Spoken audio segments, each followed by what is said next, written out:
This is DJI Mini 5 Pro, and today I'll show how you can reset the FocusTrack preferences to their factory default values.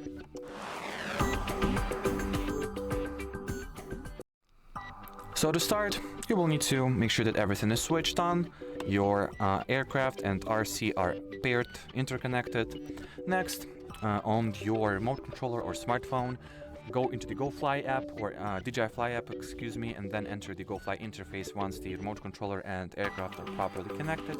While here, launch settings by tapping at those three horizontal dots to your top right. Next, select the control category, scroll down for just a tiny bit and open the FocusTrack settings. Now, while on the FocusTrack page, scroll once again all the way to the bottom. Find the Reset FocusTrack settings button, tap on it, confirm by tapping Reset, and that's about it. So, thanks for watching, thanks for your attention, and bye-bye.